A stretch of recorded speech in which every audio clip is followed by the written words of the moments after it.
What if I told you that somewhere in the American wilderness there are people who don't want you dead right away? They want you scared first. Tonight's stories come from 3 people who thought they understood the outdoors. A professional land surveyor stranded in the snowy mountains of Idaho. A seasoned Alaska wilderness guide fighting to save her injured boyfriend during a blizzard. And a high school kid who went on what should have been a simple date with the girl he'd been obsessed with for months. All 3 believe they knew exactly where they were. All 3 were wrong. One would discover footprints following him through the snow, before coming face to face with a man who seemed to appear out of nowhere. One would stumble upon a hidden cabin that officially doesn't exist, and hear a woman screaming from beneath the floorboards. And one would realize that the girl he trusted may have led him directly into the path of 2 men waiting in the woods, 3 different places, 3 different victims. And one terrifying question. Were these just random encounters? Or were they being watched long before they realized they were in danger? Let's start with the surveyor in Idaho, because what happened to him still keeps him awake at night. I've been a freelance land surveyor for about 15 years, and most of my jobs take me far away from civilization. Honestly, that is one of the reasons I love the work. No traffic, no crowds, no phones constantly ringing. Just mountains, forests, and silence. At least that is how I used to think about it. About 4 years ago, I accepted a contract near the Clearwater region of Idaho. The assignment sounded straightforward. I needed to locate and document several boundary markers on a remote parcel of land deep in the mountains. When I say remote, I mean remote. It took me nearly 6 miles of hiking just to reach the area where I planned to set up camp. Like always, I filed my route with the local ranger station, packed enough food for a week, and headed out. The first day couldn't have gone better. I located several markers, logged everything, and returned to camp before sunset. Light snow drifted through the trees. The forest was quiet. Everything felt normal. The weather forecast called for mild winter conditions, so I wasn't worried. But the next morning, everything changed. The snowfall was far heavier than expected. The woods looked completely different from the day before. Still, I convinced myself it wasn't a big deal. There was one more marker nearby. Just one. It wasn't far. Maybe a mile off my route. I remember standing there thinking, what the hell, I'll grab it and head back. That decision almost got me killed. The fresh snow covered everything. Hidden rocks, ice patches, steep slopes. Every step felt uncertain. I was moving carefully down a small embankment when my right boot landed on a sheet of ice I never saw. Suddenly, the ground disappeared beneath me. I slipped. My stomach dropped, and I started sliding downhill. For a few terrifying seconds, I had absolutely no control. The only thing that stopped me was a tree root sticking out of the snow. I grabbed it with both hands. Hard. My body slammed to a stop. The relief lasted about 1 second. Then the pain hit. A sharp, violent pain exploded through my right ankle. The kind of pain that immediately tells you something is wrong. I tried standing. The moment I put weight on it, I nearly collapsed. That is when reality finally set in. I was injured, alone, miles from help, and a snowstorm was getting worse around me. I abandoned the survey immediately. No job was worth getting stranded out there. All I wanted was to make it back to camp. At first, the hike back was just miserable. Then it became something much worse, because a few minutes after reaching the trail, I noticed footprints in the snow, fresh footprints. Someone else's, and those tracks were heading in exactly the same direction I was. At first, I wasn't concerned. Maybe a hunter. Maybe another outdoorsman. Maybe someone working nearby. That wasn't unusual. But as darkness slowly began settling over the forest, I started hearing something behind me. Footsteps. Slow. Deliberate. Following my pace, every time I stopped walking, they stopped too. And that is when the fear really started. If Story 1 proves that being alone in the wilderness can be terrifying, Story 2 proves that finding another human being isn't always better. Sometimes it is far worse. Madeline had spent almost her entire life in Alaska. She wasn't some tourist trying to play survivalist for the weekend. By the time this happened, she was already a professional wilderness guide. The outdoors was her career, her comfort zone, the place where she felt most alive, and if there was one person she trusted completely in the wilderness, it was her boyfriend, Randy.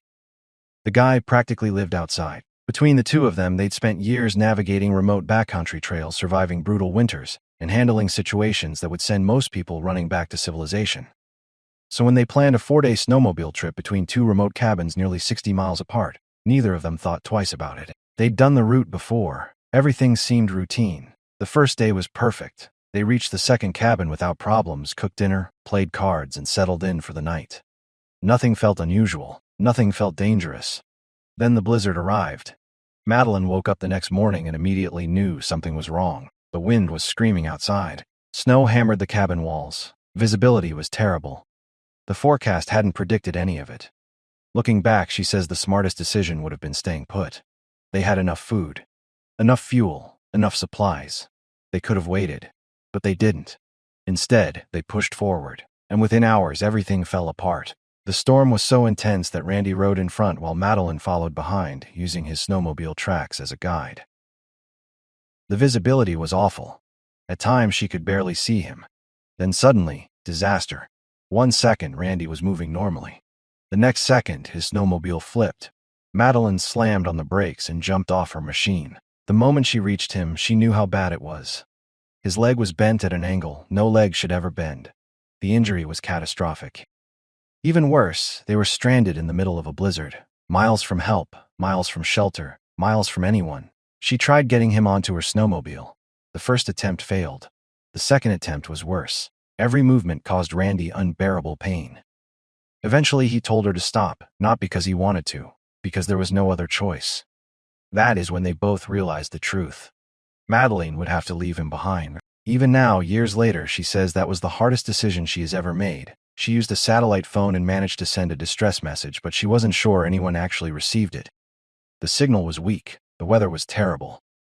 There were no guarantees, so she bundled Randy in every extra layer they had, marked their location on her GPS, promised she'd get help, and drove away alone.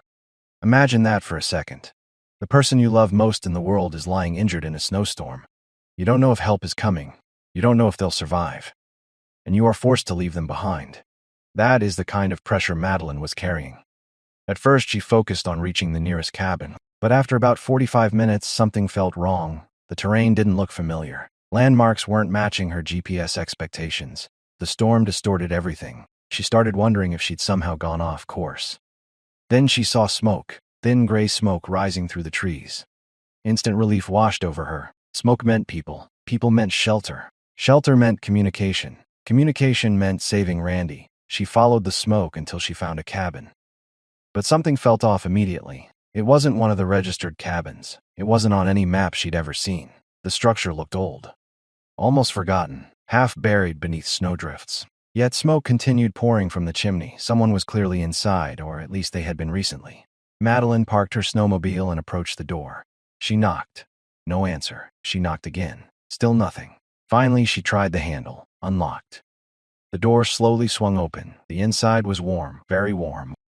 A fire burned inside a wood stove. Someone had recently eaten. A spoon sat inside an open food can. A bedroll rested near the wall. Every sign suggested the owner had stepped outside only minutes earlier. She called out. Nothing. No response. No movement. No footsteps. Just silence. For a few minutes she stayed inside, warming herself and trying her satellite phone again. Still no signal. Frustrated, she prepared to leave. That is when she noticed something on a shelf, a map, a notebook, and a pair of binoculars. Curious, she unfolded the map. Her blood instantly ran cold. Several locations had been circled, not random locations, specific cabins, including the exact cabin she and Randy had been staying in. Next to many of the circles were dates, recent dates, older dates, years' worth of dates. Someone had been tracking activity in that area systematically, watching people, recording them. Her stomach dropped. Then she opened the notebook. Inside were descriptions of travelers. Clothing, directions, movements, detailed observations, like someone conducting surveillance, like prey being cataloged by a hunter. The warm cabin suddenly felt completely different. What had felt safe moments ago now felt deeply wrong. Every instinct screamed at her to leave. Immediately.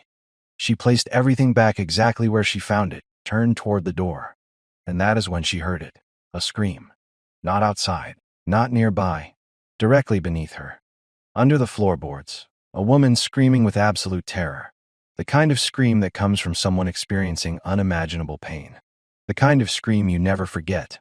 Madeline says it was the loudest, most horrifying sound she'd ever heard. Every hair on her body stood up. Her brain didn't even have time to process it. She ran straight for the door, straight for her snowmobile, straight into the storm. She never looked back, not once, because deep down she was terrified of what she might see if she did.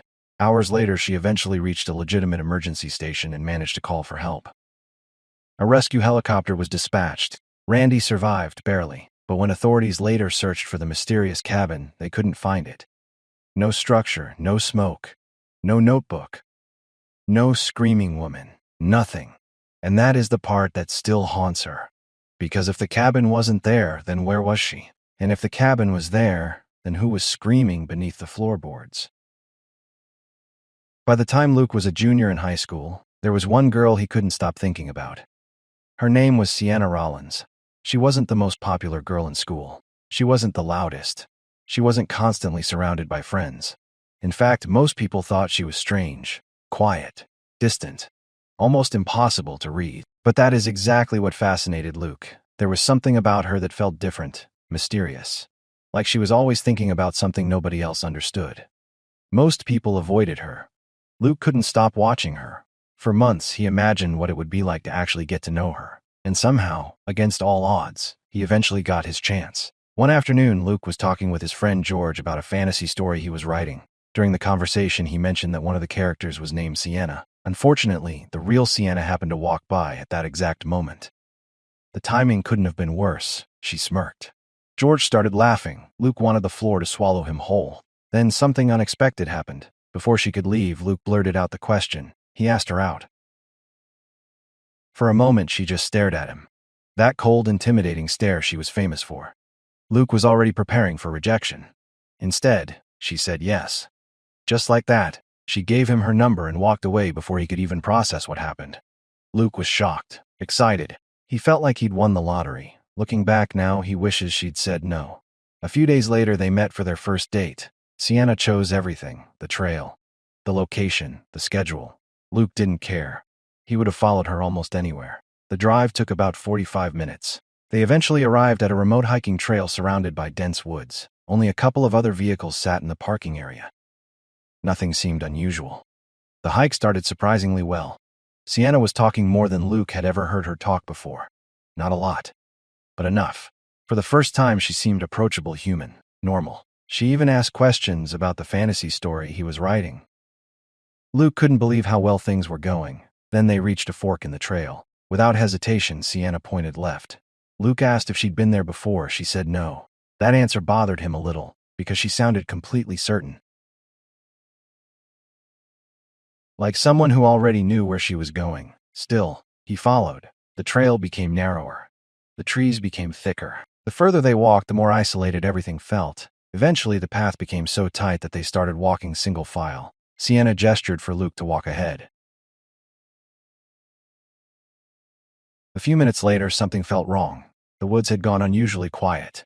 Luke suddenly realized he couldn't hear Sienna behind him anymore.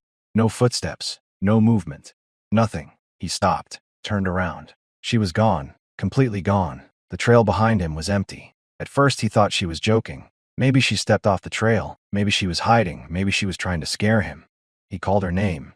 No response. He walked back. Nothing. He returned to the fork. Still nothing. No sign she'd ever been there. Confusion slowly turned into anxiety. Then anxiety turned into fear. Because people don't simply disappear. Not like that. Determined to find her, Luke explored the opposite fork. The trail there was even more overgrown. It barely looked like a trail at all. He continued calling her name. No answer. Then he heard something. A branch snapping somewhere off to his left. Movement. A figure partially hidden behind a tree. Luke instantly smiled. It had to be Sienna. She was messing with him. Finally, he decided he'd scare her first. Quietly, he approached the tree, step by step, heart pounding. Then he jumped around the trunk yelling, and immediately regretted it, because it wasn't Sienna. It was a man, a complete stranger. The guy looked middle-aged, tall, silent, and strangely calm. Luke backed away. The man didn't speak, didn't smile, didn't react. He just stared. The atmosphere instantly became terrifying. Luke awkwardly explained that he was looking for a friend. The stranger didn't seem to care. Then the man started walking toward him, slowly, deliberately. Luke turned and began heading back toward the trail, trying not to panic, trying not to run. That is when he heard another sound. This time from the opposite direction. He looked and saw a second man, standing among the trees, watching him. Unlike the first guy, this one wasn't hiding, and he appeared to be holding a large branch, or maybe a club. That was enough. Luke ran immediately. Pure instinct took over. His brain stopped trying to explain anything. He just ran. Behind him, both men started running too. No more pretending, no more hiding, no more coincidence. They were chasing him. The woods became a blur. Branches whipped across his face. Trees flashed past. His lungs burned. Then suddenly something grabbed his ankle. Luke crashed into the ground. Pain exploded through his body. Before he could recover, the first man was on top of him, trying to pin him down. Luke screamed, kicked, fought with everything he had. Somehow he managed to break free. To this day, he doesn't know exactly how. Adrenaline probably saved his life. He scrambled to his feet and kept running. Blood filled his mouth. His heart felt like it would explode, but he never stopped moving. Eventually, he found the trail, then the parking lot, then safety, or at least what he thought was safety. Sienna's car was still there, but she wasn't. The realization hit him instantly. What if those men had gotten her? What if she was hurt? What if she was dead? Panicking, he started calling her phone, again and again and again. No answer. Just as he was about to call the police, his phone buzzed.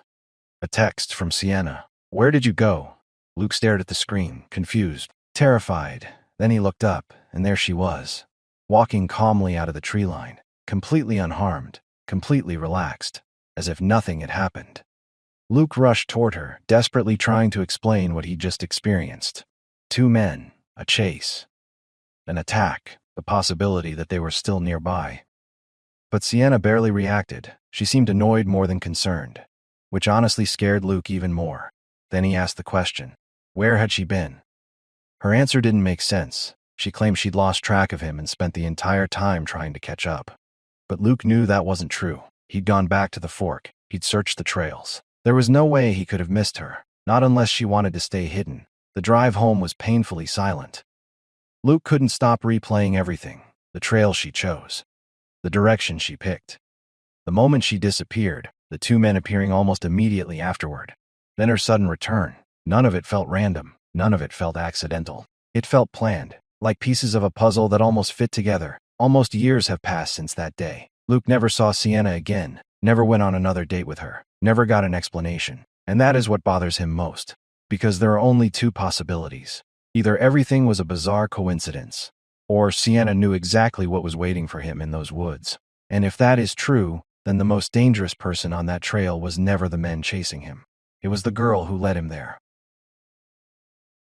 3 different people, 3 different locations, 3 terrifying encounters. A surveyor followed through a frozen Idaho wilderness by a man who seemed to be waiting for the perfect moment. A seasoned Alaska guide who stumbled upon a cabin that officially doesn't exist and heard a woman screaming beneath the floorboards. And a teenager who may have been lured into the woods by the very girl he trusted most. The scariest part. None of them ever got answers. The old man vanished into the forest. The mysterious cabin was never found. And Sienna Rollins disappeared from Luke's life forever. Maybe these were all coincidences. Maybe they weren't. But one thing is certain. Sometimes the wilderness doesn't hide monsters. Sometimes it hides people. People who watch, people who wait, and people you'll never fully understand. So the next time you are miles away from civilization, and you get that feeling that someone is watching you, don't ignore it, because the most dangerous thing in the woods might already know you are there. If you enjoyed these true horror stories, hit subscribe and turn on notifications for more real, terrifying encounters every week. And remember, stay safe out there. You never know who is standing just beyond the tree line.